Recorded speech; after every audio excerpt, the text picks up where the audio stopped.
ನಮಸ್ಕಾರ ಸ್ನೇಹಿತರೆ, ಇಂದು ನಾವು 2024ರಲ್ಲಿ ನಡೆದ ಪಿಸಿ ಪರೀಕ್ಷೆಯಲ್ಲಿ ಬಂದಿರುವ ಕೆಲವು ಮುಖ್ಯ ಸಾಮಾನ್ಯ ಜ್ಞಾನ ಪ್ರಶ್ನೆಗಳನ್ನು ನೋಡೋಣ. ಈ ಪಿಸಿ ಪರೀಕ್ಷೆ ಅಂದ್ರೆ 2024ರಲ್ಲಿ ಕೇಳಿರುವ 5 ಪ್ರಶ್ನೆಗಳನ್ನು ತೆಗೆದುಕೊಂಡಿದ್ದೇನೆ. ಈ 5 ಪ್ರಶ್ನೆಗಳನ್ನು ತೆಗೆದುಕೊಂಡು ಅವುಗಳ ಸಂಪೂರ್ಣ ವಿವರಣೆ, ಅದರ ಮೇಲೆ ಮುಂದಿನ ಪರೀಕ್ಷೆಯಲ್ಲಿ ಹೇಗೆ ಕ್ವಶನ್ಗಳನ್ನು ತೆಗಿತಾರೆ ಎಂಬುದನ್ನು ನಾನು ಕೂಡ ಕೊಟ್ಟಿದ್ದೇನೆ. ಹಾಗೆ ಈ ವಿಡಿಯೋನು ಸಂಪೂರ್ಣವಾಗಿ ನೋಡಿ, ಇದರಿಂದ ಹೆಲ್ಪ್ ಆದ್ರೆ ಹಾಗೂ ಲೈಕ್ ಕೊಡಿ, ಹಾಗೆ ಸಬ್ಸ್ಕ್ರೈಬ್ ಮಾಡ್ಕೊಳ್ಳಿ. ಪ್ರತಿ 8 ಗಂಟೆ ಅಥವಾ 9 ಗಂಟೆಗೆ ನಾನು ವಿಡಿಯೋನ ಹಾಕ್ತಾ ಇರ್ತೇನೆ. ವಾಚ್ ಮಾಡ್ತಾ ಹೋಗಿ. ಈ ಮುಂದೆ ನಡೆಯುವ ಪಿಸಿ ಪರೀಕ್ಷೆಯಲ್ಲಿ ನೀವು ಅಂಕವನ್ನು ಸರಳವಾಗಿ ನನ್ನ ಚಾನಲ್ ಮೂಲಕ ಕೂಡ ಪಡಿಬಹುದು. ಬನ್ನಿ ಹಾಗಾದ್ರೆ ನೋಡೋಣ. ನಾನು ತೆಗೆದುಕೊಂಡ 5 ಪ್ರಶ್ನೆಗಳು: ವೈರಸ್ ಎಂದರೇನು, ಬೇಕಿಂಗ್ ಸೋಡಾ, ಚಂದ್ರಯಾನ ಸಂಬಂಧಪಟ್ಟ ಹಾಗೆ, ಹಾಗೂ ನೊಬೆಲ್ ಪ್ರಶಸ್ತಿ ಪಡೆದುಕೊಂಡಿದ್ದು, ಹಾಗೆ ಈ ಬೆಳಕಿನ ಅಧ್ಯಯನ ಕೂಡ ಇದರಲ್ಲಿ ಹಾಕಿದ್ದೇನೆ. ಈ 5 ಕ್ವಶನ್ಗಳನ್ನು ತೆಗೆದುಕೊಂಡು ಇದರ ಮೇಲೆ ವಿವರಣೆ ಮತ್ತು ಇದರ ಬೇಸ್ಡ್ ಕ್ವಶನ್ಸ್ ಗಳನ್ನು ಕೂಡ ರೆಡಿ ಮಾಡಿದ್ದೇನೆ. ಬನ್ನಿ ಹಾಗಾದ್ರೆ ಸ್ಟಾರ್ಟ್ ಮಾಡೋಣ. ವೈರಸ್ ಎಂದರೇನು? ಈ ವೈರಸ್ನಿನ ವ್ಯಾಖ್ಯಾನ, ಮುಖ್ಯ ಲಕ್ಷಣಗಳು, ಉದಾಹರಣೆ ಸಹಿತ ಮತ್ತು ಸರಳವಾಗಿ ಕೂಡ ನೋಡೋಣ. ಮೊದಲಿಗೆ ವೈರಸ್ ಎಂದರೆ ಜೀವಂತ ಕೋಶಗಳ ಒಳಗೆ ಮಾತ್ರ ಬೆಳೆಯುವ ಅತಿ ಸಣ್ಣ ಸೂಕ್ಷ್ಮ ಜೀವಿ. ಈ ವೈರಸ್ ಏನ್ ಮಾಡ್ತದ? ವೈರಸ್ ಅತಿ ಸಣ್ಣ ಸೂಕ್ಷ್ಮ ಜೀವಿ ಒಳಗ ಜೀವಕೋಶ ಒಳಗ ಉಟ್ಕೊಳ್ತೈತ್ರಿ. ಇದು ವೈರಸ್. ಇದರ ಮುಖ್ಯ ಲಕ್ಷಣಗಳು: ಸ್ವಂತ ಬದುಕಲು ಸಾಧ್ಯವಿಲ್ಲ. ಈ ವೈರಸ್ಗೆ ಏನಿರ್ತ್ರಿ, ತಾನೇ ಸ್ವತಃ ಬದುಕಲು ಸಾಧ್ಯವಿಲ್ಲ. ಇದು ಯಾವ್ದಾದ್ರೂ ಸಣ್ಣ ಜೀವಕೋಶ ಒಳಗೆ ಬದುಕಲಿಕ್ಕೆ ಮಾತ್ರ ಸಾಧ್ಯ. ಹಾಗೂ ಹೋಸ್ಟ್ ಕೋಶ ಬೇಕಾಗುತ್ತದೆ. ಇದಕ್ಕೇನ್ ಬೇಕಾಗ್ತದೆ? ಹೋಸ್ಟ್ ಕೋಶ ಕೂಡ ಬೇಕಾಗ್ತದೆ. ಬ್ಯಾಕ್ಟೀರಿಯಾಗಿಂತಲೂ ಚಿಕ್ಕದು. ಇದರ ಮುಖ್ಯ ಲಕ್ಷಣ ಏನು? ಬ್ಯಾಕ್ಟೀರಿಯಾ. ಈ ಬ್ಯಾಕ್ಟೀರಿಯಾಗಿಂತಲೂ ಇದು ಚಿಕ್ಕದು ವೈರಸ್ ಏನ್ ಮಾಡ್ತಾ? ಬಹಳ ಸೂಕ್ಷ್ಮ ಆಗಿರುತ್ರಿ. ರೋಗಗಳನ್ನು ಉಂಟು ಮಾಡ್ತದ. ಇದೇನ್ ಮಾಡ್ತದ?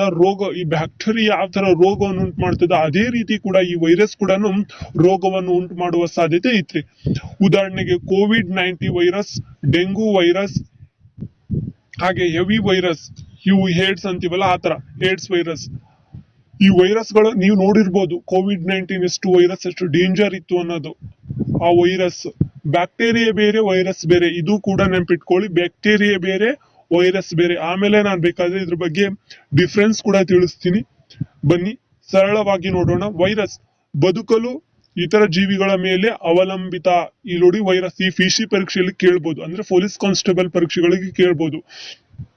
ಈ ವೈರಸ್ ಎಂಬುದು ಜೀವಿ ಇಂದ ಬದುಕುತ್ತಾ ಅಥವಾ ಸ್ವಂತ ಬದುಕುತ್ತಾ ಅಂತ ಕೇಳ್ಬೋದು. ಇದನ್ನು ನೀವು ಓದಿರ್ಬೇಕು. ನೀವು ಯಾವ್ದೇ ಕ್ವಶನ್ ಮತ್ತು ಆನ್ಸರ್ ಮೂಲಕ ಓದಿದ್ರೆ ನೀವು ಇಂತಹ ಆನ್ಸರ್ ಗಳನ್ನು ಕ್ಲಿಕ್ ಮಾಡೋಕ್ಕಾಗಲ್ಲ. ಅದಕ್ಕೆ ಹೇಳೋದು, ವಿವರಣೆ ಸಂಪೂರ್ಣವಾಗಿ ಓದಿ.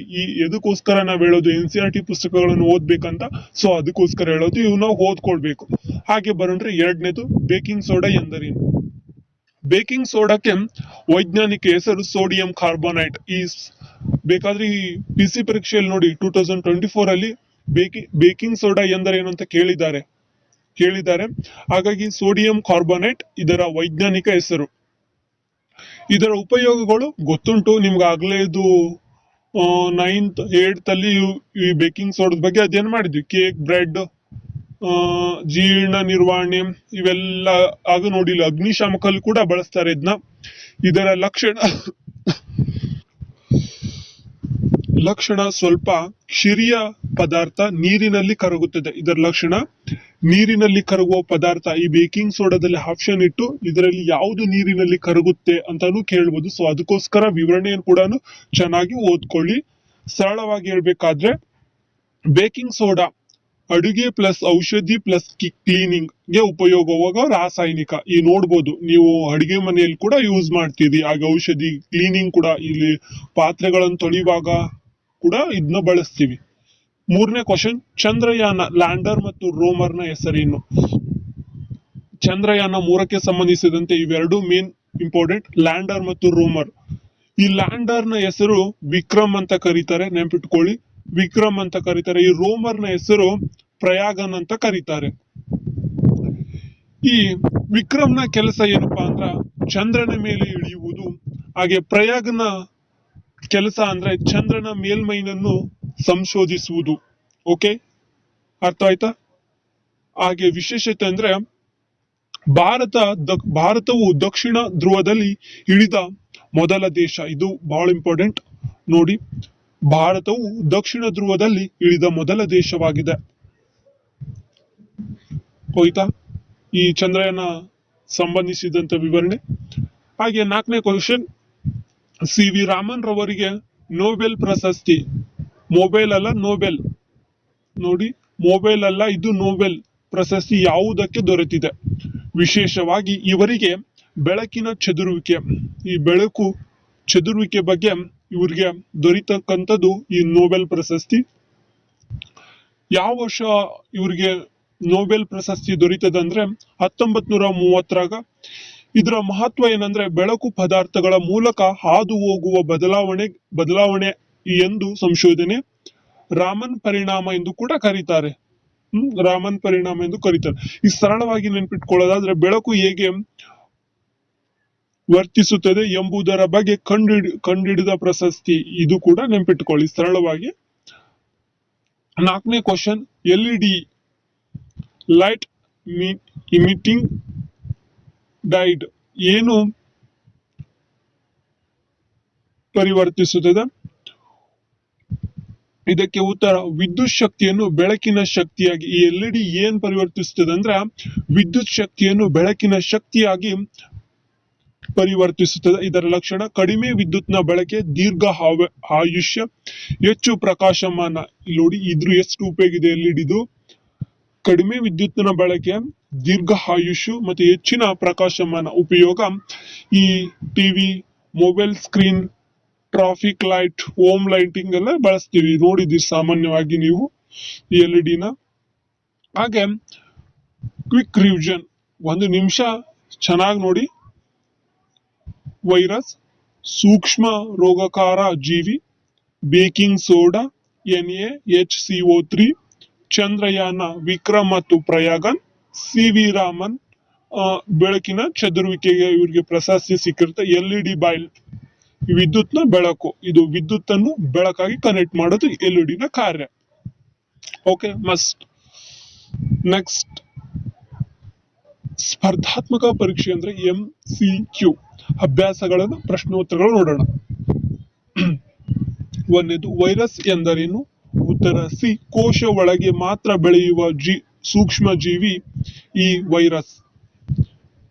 ನೆಕ್ಸ್ಟ್, ಬೇಕಿಂಗ್ ಸೋಡಾದ ರಾಸಾಯನಿಕ ಸೂತ್ರವೇನು? ಉತ್ತರ ಬಿ, NaHCO3 ಇದರ ರಾಸಾಯನಿಕ ಸೂತ್ರ. ಸೊ ಇವುಗಳನ್ನು ಕೂಡ ಒಂದಿನ ವಿಡಿಯೋ ಮಾಡಿ ಹಾಕ್ತೀನಿ. ನೆಕ್ಸ್ಟ್, 3ನೇ ಕ್ವಶನ್, ಚಂದ್ರಯಾನ 3 ರೋವರ್ ಹೆಸರೇನು? Option C, Pragyan. ಅವಾಗ ಹೇಳಿದ್ದೀನಿ ನಾನು, ರೋವರ್ನ ಹೆಸರು. CV ರಾಮನ್ ಯಾವ ವಿಷಯಕ್ಕೆ ನೊಬೆಲ್ ಪ್ರಶಸ್ತಿ ಪಡೆದರು? ಆಪ್ಷನ್ ಬಿ, ಬೆಳಕಿನ ಚದುರುವಿಕೆ, ರಾಮನ್ ಪರಿಣಾಮ. ಓಕೆ, LED ಏನು ಪರಿವರ್ತಿಸುತ್ತದೆ ಅಂದ್ರೆ ವಿದ್ಯುತ್ನ ಬೆಳಕನ್ನು ವಿದ್ಯುತ್ ಇಷ್ಟು ಮಾಡುತ್ತೆ. ಓಕೆ, ವಿದ್ಯುತ್ತನ್ನು ಬೆಳಕಾಗಿ ಕನೆಕ್ಟ್ ಮಾಡುತ್ತೆ. ಬೋನಸ್ ಇಂಪಾರ್ಟೆಂಟ್ ಕ್ವಶನ್ಸ್, ವೈರಸ್ ಅಧ್ಯಯನವನ್ನು ಏನೆಂದು ಕರೀತಾರೆ? ವೈರಾಲಜಿ. ವೆರಿ ಇಂಪಾರ್ಟೆಂಟ್ ಇವು. ವೈರಾಲಜಿ ಅಂತ ಯಾವ್ದು ಕರಿತೀವಿ ನಾವು? ವೈರಸ್ ಅಧ್ಯಯನ. ಬೆಳಕು ಸೋಡಾ ಯಾವ ವಿಧದ ಪದಾರ್ಥ? ಕ್ಷಾರೀಯ. ಓಕೆ, ಕ್ಷಾರೀಯ. ಚಂದ್ರಯಾನ 3 ಸಂಸ್ಥೆಯಿಂದ ಅಭಿವೃದ್ಧಿ ಮಾಡಲಾಗಿದೆ. ಇಸ್ರೋ ಸಂಸ್ಥೆಯಿಂದ ಇದನ್ನು ಅಭಿವೃದ್ಧಿ ಮಾಡಲಾಗ್ತದ. ನೆಕ್ಸ್ಟ್, ರಾಮನ್ ಪರಿಣಾಮ ಯಾವ ತರಂಗಕ್ಕೆ ಸಂಬಂಧಿಸಿದೆ? ಇದು ಬೆಳಕಿನ ತರಂಗಕ್ಕೆ ಸಂಬಂಧಿಸಿದೆ. LEDಯ ಪ್ರಮುಖ ಲಾಭವೇನು? ಕಡಿಮೆ ವಿದ್ಯುತ್ನ ಬಳಕೆ. ಓಕೆ, ಹಾಗೆ ಇವತ್ತು ನಾವು PC ಪರೀಕ್ಷೆಗೆ ಸಂಬಂಧಿಸಿದ 5 ಪ್ರಮುಖ ಪ್ರಶ್ನೆಗಳ ಸಂಪೂರ್ಣ ವಿವರಣೆ ನೋಡಿದವು. ಇವುಗಳನ್ನು ಚೆನ್ನಾಗಿ ಅಭ್ಯಾಸ ಮಾಡಿದ್ರೆ ಯಾವುದೇ ಸ್ಪರ್ಧಾತ್ಮಕ ಪರೀಕ್ಷೆಯಲ್ಲಿ ಸುಲಭವಾಗಿ ಅಂಕ ಪಡೆಯಬಹುದು. ಇನ್ನಿಷ್ಟು ಇಂತಹ MQs ಮತ್ತು ಪ್ಲಸ್ ನೋಟ್ಸ್ಗಾಗಿ ಕಮೆಂಟ್ ಮಾಡಿ, ಹಾಗೆ ನಮ್ಮ ಚಾನಲ್ ಅನ್ನು ಸಬ್ಸ್ಕ್ರೈಬ್ ಮಾಡ್ಕೊಳ್ಳಿ.